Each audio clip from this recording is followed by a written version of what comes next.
সম্মানিত আধিকারিকবৃন্দ,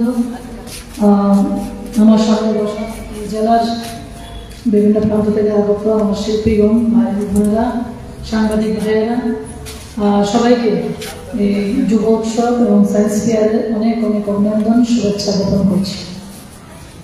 এখানে বিস্তারিত আলোচনা হয়েছে। আমার এডিএম সাহেব তুলে ধরেছেন যে কেমন উৎসব আমরা করতে পারি। তো যেহেতু আমাদের যুবকদের আদর্শ হিসেবে যদি আমরা মানি, আমাদের স্বামী বিবেকানন্দ ওনার জীবনকে, ওনার আদর্শকে বাতিয়ে করে আমাদের যুব সমাজ এগিয়ে চলছে এবং ওনার জন্মদিনকে কেন্দ্র করেই এই যুব উৎসব, জাতীয় যুব উৎসব পালন করা হবে। সেটাকে সামনে রেখে আমরা এখন ব্লক স্তর থেকে, সাব ডিভিশন স্তর থেকে, আমাদের ডিস্ট্রিক্ট লেভেল থেকে স্টেট লেভেল অবধি কম্পিটিশনের মাধ্যমে আমাদের যুবরা তাদের যে প্রতিভা সেটা তুলে দেওয়া একটা সুযোগ। এবং আশা করি এখানে যারা উপস্থিত হয়েছে তোমাদের মধ্য থেকে কেউ না কেউ ন্যাশনাল যুব উৎসবে নিশ্চয়ই যোগদান করার সুযোগ পাবে। তো সঙ্গে যে সায়েন্স ফেয়ার, এটাও খুব গুরুত্বপূর্ণ একটা পার্ট। এই যুব উৎসবের একটা পার্ট চলছে আমাদের বিশ্রাম স্কুল। তো সেখানে আমাদের প্রায় 45টা মডেল এসছে বিভিন্ন স্কুল থেকে। ছাত্রছাত্রীরা তাদের মডেল নিয়ে সাজিয়ে বসে আছে।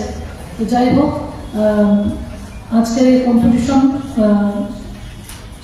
শারীরিকভাবে সার্থক হোক এবং যে শর্তাবলী আছে সেটাকে মান্যতা দিয়ে তোমরা সেই কম্পিটিশনে অংশগ্রহণ করবে।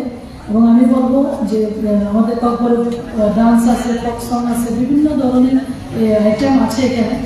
তো সবসময় আমি বলে থাকি যে কম্পিটিশনে জয়যুক্ত হওয়ার থেকেও বড় কথা হলো অংশগ্রহণ করা।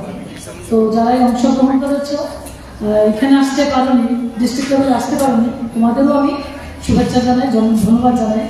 যে পড়াশোনার পাশাপাশি আমাদের সংস্কৃতির বিকাশ, আমাদের খেলাধুলার প্রতি আমাদের আগ্রহ, আমাদের যোগার প্রতি আগ্রহ, ড্রয়িংয়ের প্রতি আগ্রহ, সেটা হওয়া উচিত।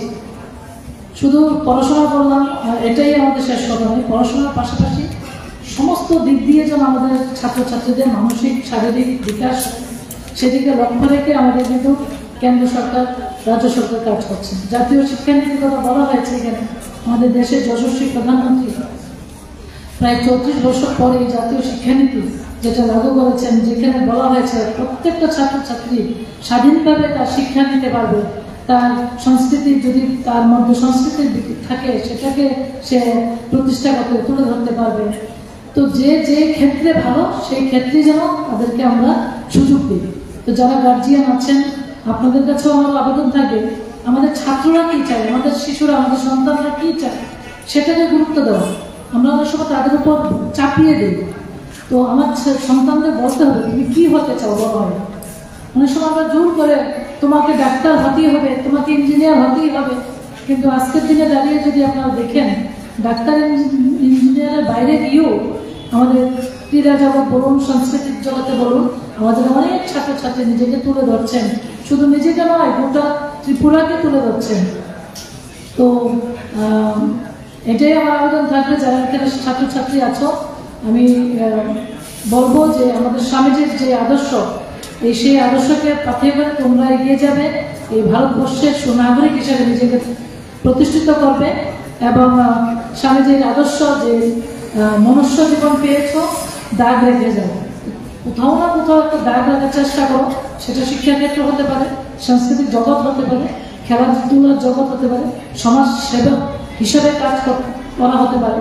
তো আমাদের এই মনুষ্য জীবনের যেন পূর্ণ সৎ ব্যবহার আমরা করতে পারি, এটাই আমার আবেদন থাকবে। আর আজকের এই উৎসব সুন্দর হোক, তোমরা খুব আনন্দ করো। এই উৎসবে কম্পিটিশন করার জন্য এসছো এবং আগামী দিন যারা এই জেলা থেকে রাজ্য স্তরে যাবে, এই জেলার নাম যেন উজ্জ্বল হয় সেদিকে লক্ষ্য রাখবে। এবং যখন তোমরা যদি কোনো কারণে তোমরা জাতীয় স্তরে যেতে পারো, গোটা ত্রিপুরার জন্য তোমরা নাম যেন উজ্জ্বল করতে পারো, সেই মানসিকতা নিয়ে কিন্তু তোমাদের যেতে হবে। তো আমি আবারও তোমাদের অনেক অনেক শুভেচ্ছা জানাই, অভিনন্দন জানাই। আমাদের যুবকরা যেন ভালো থাকে, সুস্থ থাকে, নেশা থেকে যেন দূরে থাকে, সেই আশাটুকু রেখে আমার ক্ষুদ্র আলোচনাকে শেষ করলাম। জয় হিন্দ, নমস্কার।